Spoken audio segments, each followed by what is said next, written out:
Support for Connecticut East this week comes from Dominion Energy's Millstone Power Station, producing 90% of Connecticut's clean energy, powering over 2 million homes and businesses. Millstone provides New England and Connecticut with round-the-clock, low-cost and carbon-free electricity. Learn more and explore career opportunities at dominionenergy.com. Media Here and Now, a full-service content creation agency producing video, audio, podcasts and digital content for social media, online and broadcast use for all types of businesses, organizations and non-profits. Find out more at mediahereandnow.com. Lyman Allen Art Museum. Award-winning New London artist Marvin Espy channels his 4-year response to the senseless killing of George Floyd with soul-searching versatility and dramatic expressions. Exhibition on view now through October 20th. More at lymanallen.org.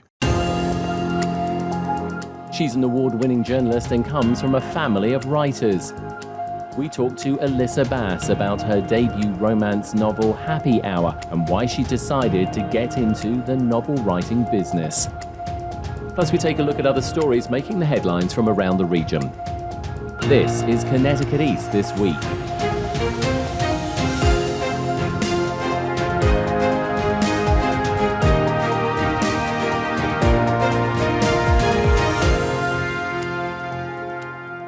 Hello, I'm Brian Scott Smith. Writing comes in many forms, from the newspapers and magazines we read to the digital news outlets online with their text articles to, of course, the good old novel. And despite the fact that we love to watch and listen to content these days more and more on our smart devices, we still like to pick up the occasional book and read that. And during the recent COVID pandemic, reading became a much more popular pastime, and especially for the romance novel industry that was already exploding but took off even more during that time. The romance novel industry generates revenues of around $1.4 billion every year, and the stories of love and lust rank as the highest earning fiction genre. So no wonder a local award-winning journalist who started reading romance novels during the pandemic decided she was going to have a go at writing one. I sat down with now author Elissa Bass at her home recently to talk about her debut romance novel Happy Hour and why she decided to write it.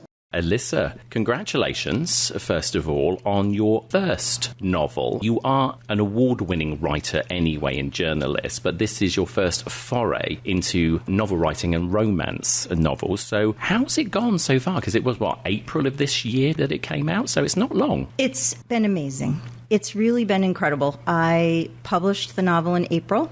I am a self-published author, so I am 100% my marketing team, my comms team, my hype team, and I'm really happy with how it's been, and the feedback has been tremendous, just really beautiful and humbling.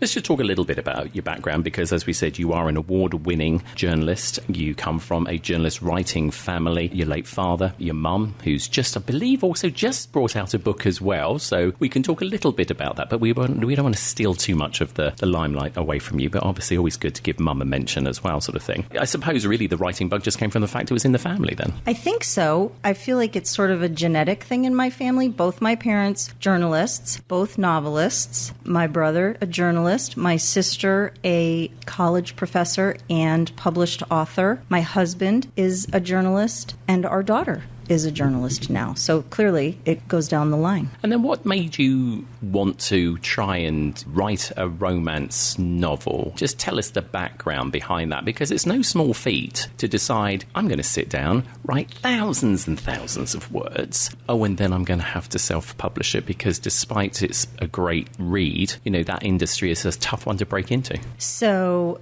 it's 75,000 words, if you want specifics. I started reading romances about 2 years ago. And as a writer, I became fascinated with the genre and the structure of the romance. It's very formulaic in a lot of ways. They meet, there's a relationship, there's a crisis, there's a happy ending. There's a million fabulous romance novels out there. The structure is the same. So I almost feel like I gave myself a writing prompt in a way about a year and a half ago, and I said, try to write a romance, see what happens. And then I wanted my female main character to be a woman that I related to. So she's 55 years old, she's menopausal, she's miserable, and her love interest is a 34-year-old hot surfer bartender that she meets at Happy Hour, hence the title. let's just quickly go back to this whole sort of, the main characters here. It doesn't sound like the recipe for romance, if you'll forgive me not being somebody that reads romance novels. And clearly, the most that I know of is a lot of them used to have racy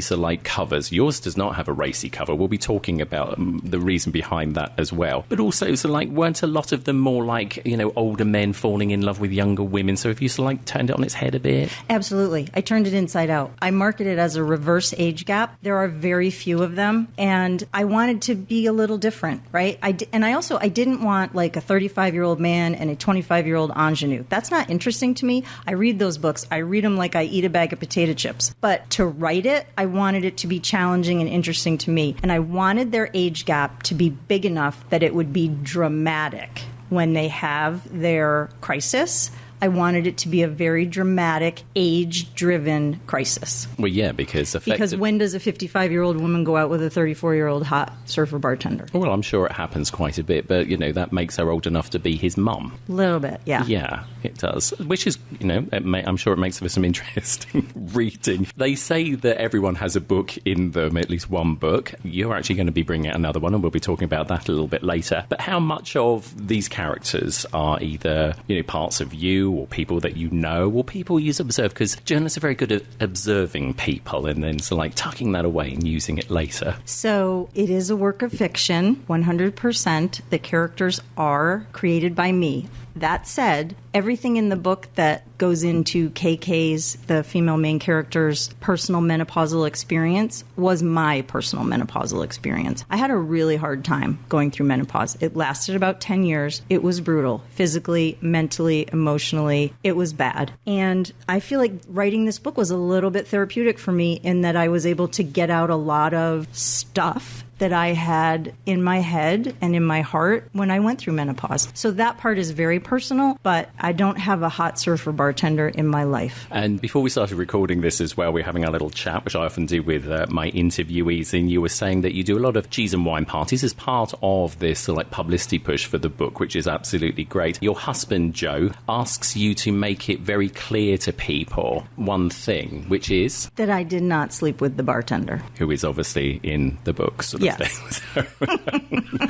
As I say, since it came out, some just amazing reviews. I'm going to read a very quick one here, if I can read it. I printed it in very small ink, unfortunately. Here we go. Elissa Bass takes on the invisibility 50-something women feet and the absolute hell of menopause that gets brushed aside by everyone who hasn't had to endure it. She also celebrates the importance of lifelong friendships in this delightful, funny, facing reality, in quotes, book. Those memes you sent to your bestie with no explanation because she just gets it and gets you. What a great review, and that's just one of many. When you see things like that, when you've been contacted by people who've read the book or they talk to you, what does that say to you? Well, that's the part that's been so humbling, and I think the part that I did not expect, because I go to these parties, these women wine and cheese parties, to talk about the book and to sell the book, and women tell me their stories, their menopause stories, their broken marriage stories, their heartbreak stories, their I felt like my life was going nowhere stories. Very, very personal. Women that I don't know, women that I have never met in my life will pour their heart out to me. And it's gratifying and it's really humbling because I feel like without meaning to, I tapped into a universal feeling that women in their 50s have, which is we don't matter anymore and no one cares. And we sort of create this aura and facade around ourselves where we are just constantly saying to ourselves and to the world, I'm fine, it's fine, everything's fine, but nothing's fine. So the responses that I've gotten, and men too, and I had one woman email me and she said that she was driving her best friend to chemo all spring and she would sit with her at chemo and she would read the book out loud to her. And she said it just gave us such an amazing sort of respite from the stress and the fear and the despair that we were feeling about the cancer treatments. I mean, in a million years, it's not going to get any better than somebody saying that to me. So the response has been incredible and really surprising to me. I understand it took around about 6 months for you to write this. Looking back at those 6 months, was it hard to write? No, my gosh, it poured out of me. In essence, what I did was I wrote 2 books because I wrote the romance first. I wrote KK and Jay's story from start to finish, and I had 40,000 words. And a 300-page novel, which is the length you need to be taken seriously, is about 75,000 words. So I had to write 35,000 more words, and I didn't have any more sex scenes in me. I thought, what am I going to do? How am I going to do this? So the book also includes a series of memories and flashbacks of Jay's early life, KK's early life, her siblings, her best friends, and they're inserted throughout the love story to provide background for the characters. Totally lost my train of thought. What was your question?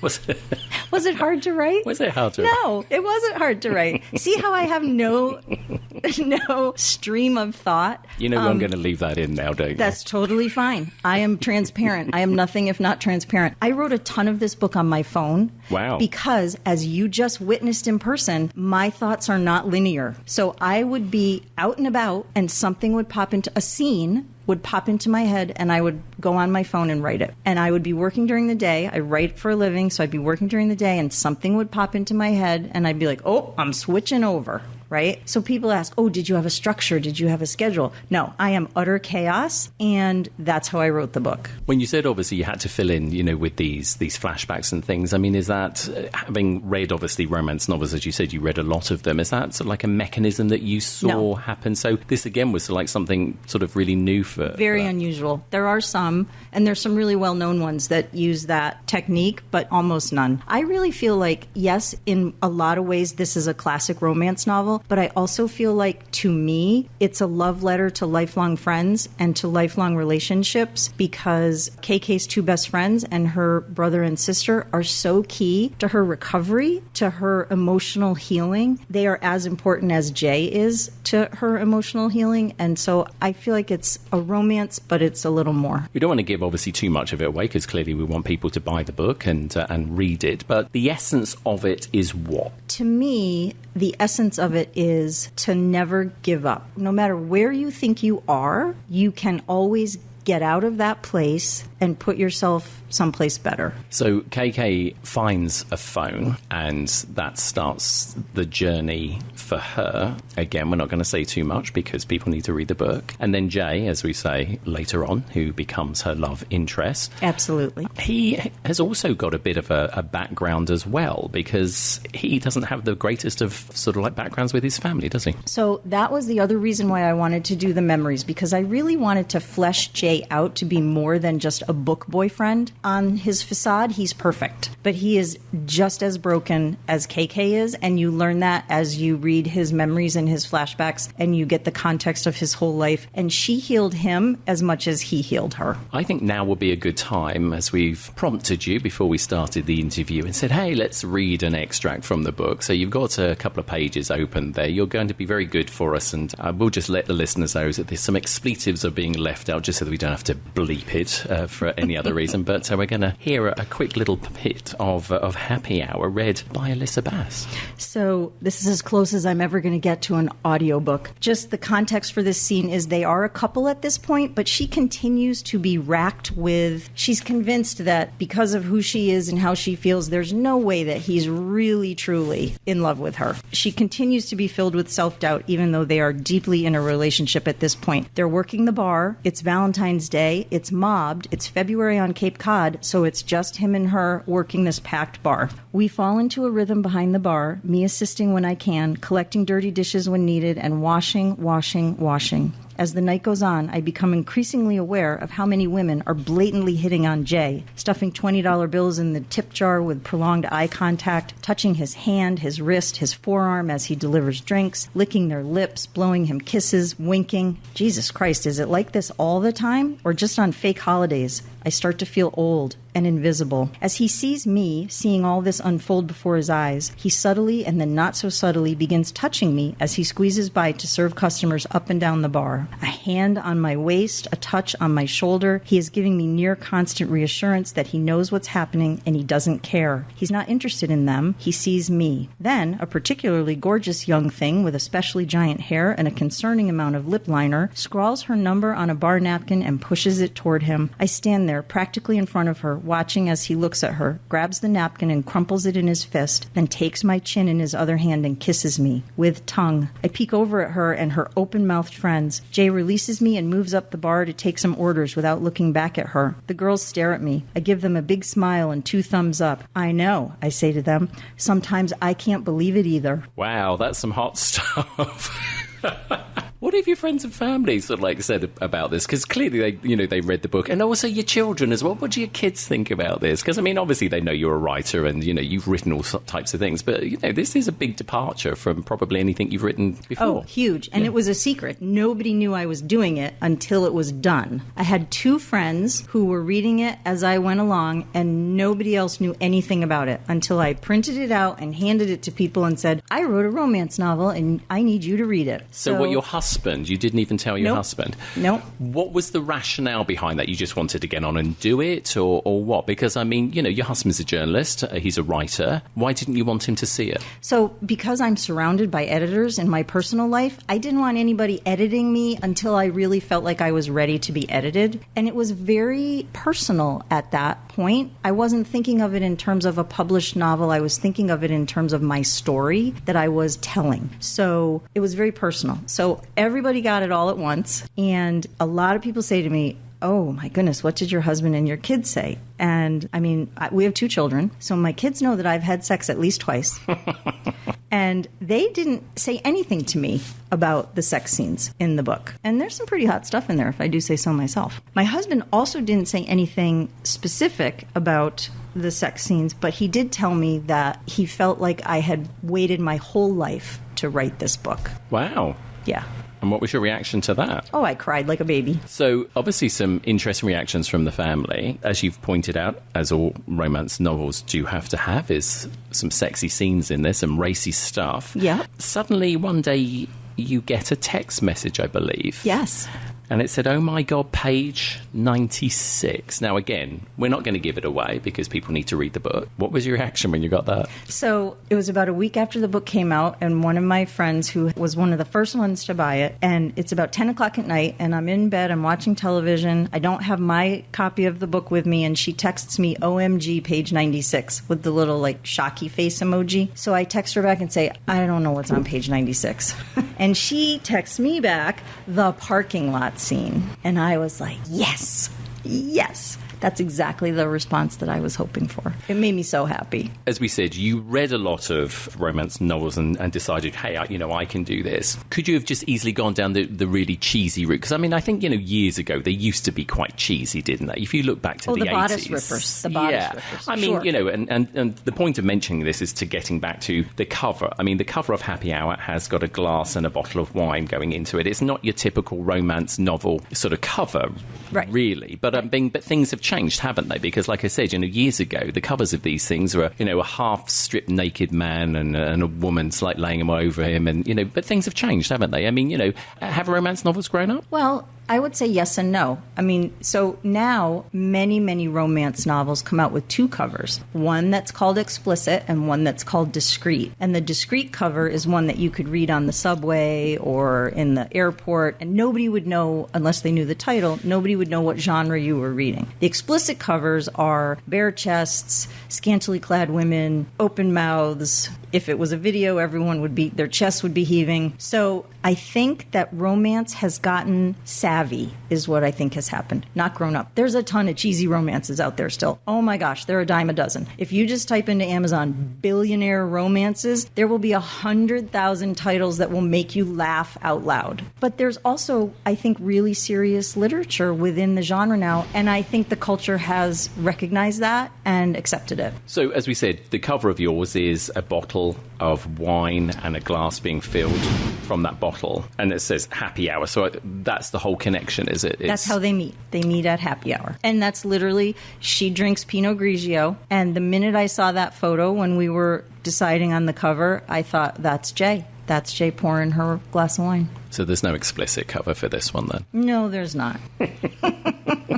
Maybe if I ever break even or make a little money on it, I'll do a second cover. But right now, I'm not getting by. So Now, like we said at the top of this interview, this is your debut romance novel, but there is another book coming out. It's like a companion book. It's going to be called Please Wait to Cross. That's the working title right now, yes, and I feel pretty solid about it.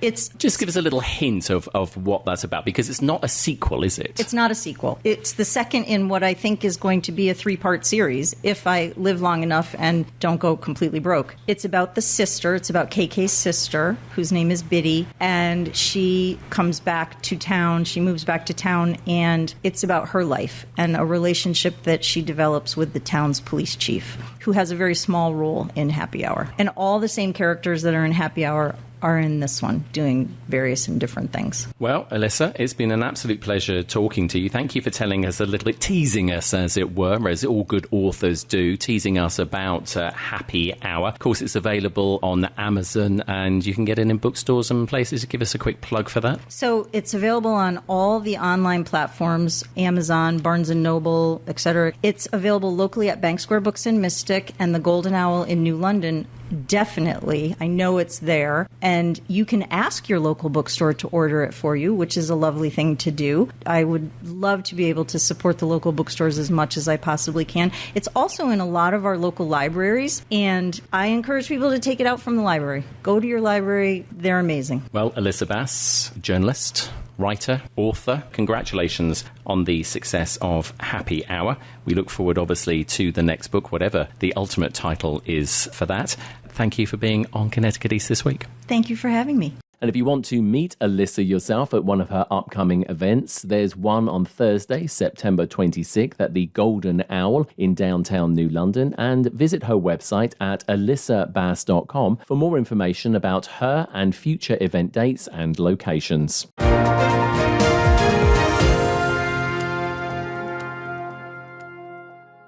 Connecticut East this week is made possible by Dominion Energy's Millstone Power Station, an important part of Connecticut's energy future, generating 90% of the state's clean energy, powering more than 2 million homes and businesses. Millstone provides New England and Connecticut with round-the-clock, low-cost and carbon-free electricity. Learn more about Millstone and explore career opportunities at dominionenergy.com. Be part of the clean energy movement at Dominion Energy's Millstone Power Station.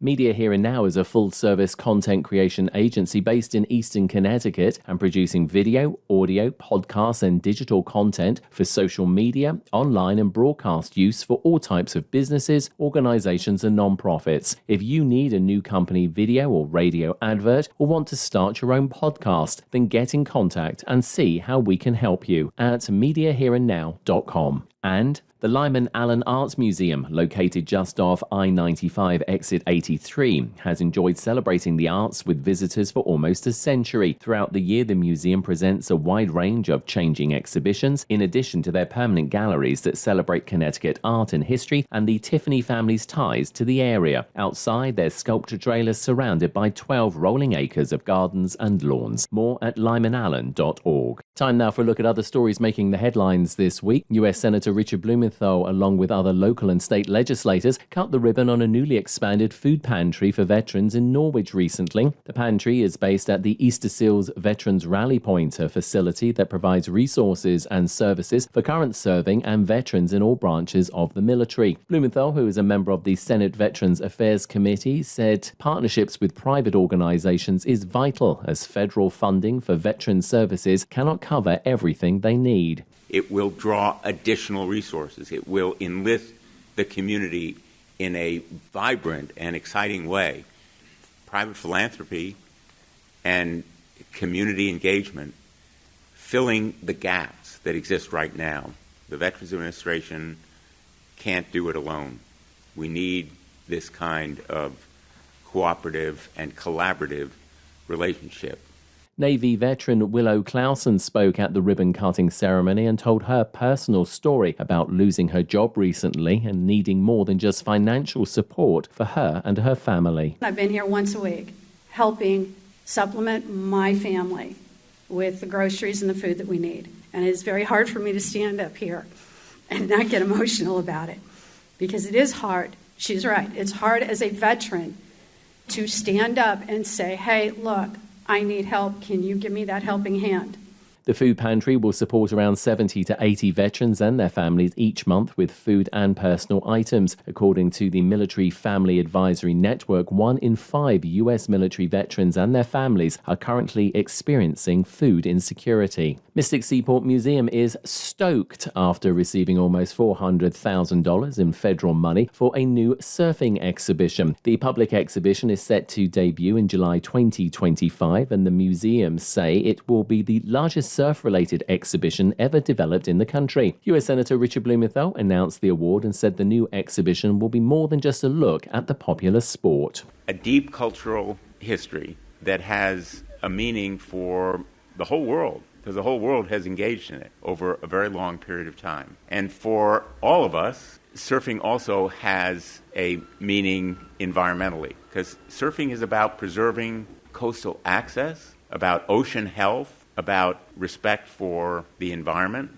Christina Connett Brophy is Senior Vice President of Mystic Seaport Museum and said the exhibit is a companion to a book written by the Seaport's curator, Dr. Glenn Gourdinaire, about surfing's origins. Amazing surfers around the world who have created access opportunities and engagement with the oceans in under-resourced places from South Africa to Iran to California to all kinds of places. He's been around the world interviewing people about what great work they're doing for ocean health and access and civil rights, social rights, coastal access and resilience. Visitors to the exhibition will be able to see a variety of surfboards from around the world and learn more about the innovation and technology in surfboard design and materials, as well as the sport's impact on cultural and social history. And Canine Police Officer Hodges, a black Labrador comfort dog from Waterford Police Department, is heading to Florida to help teach other law enforcement officers the value of social media. Hodges and his human handler, Officer Eric Fredericks, are the only representatives from the state and will be speaking at the annual Social Media in Law Enforcement Conference, or SMILE. Fredericks says the use of social media by police and other law enforcement plays a vital role in many aspects of their work. Recruitment is one thing. Everyone's on social media, so it's a way to broadcast the openings that we have. Our town, shoplifting's the biggest crime, so there's a camera everywhere. So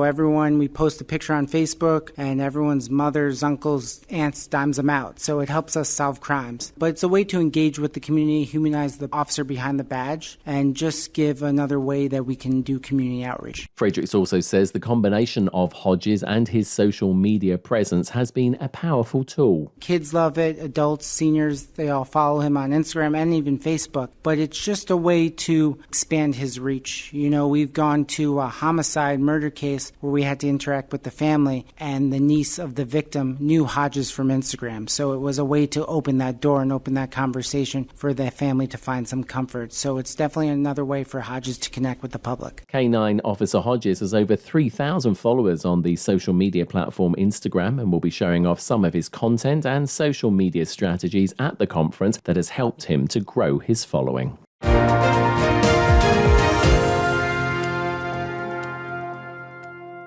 That's all from us for this edition. Do send us your questions and story ideas to the show via our website at connecticut-east.com or Facebook or Twitter at Connecticut East and on Instagram at Connecticut East This Week.